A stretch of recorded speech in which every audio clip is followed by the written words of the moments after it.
பொருளாதாரம். ஒரு சம்பு தண்ணி எடுத்துக்கங்க.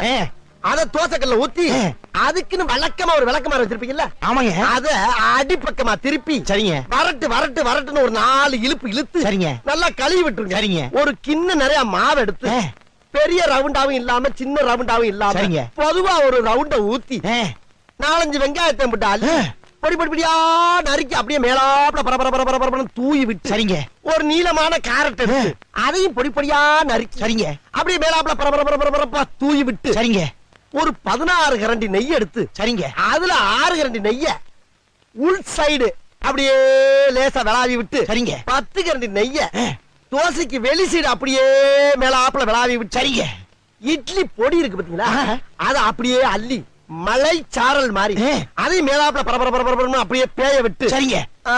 பொத்துனாப்ல அப்படி ஒரு பருத்து இப்படி ஒரு பருத்து அப்படியே ரெட்டி கலர்ல முருக விட்டு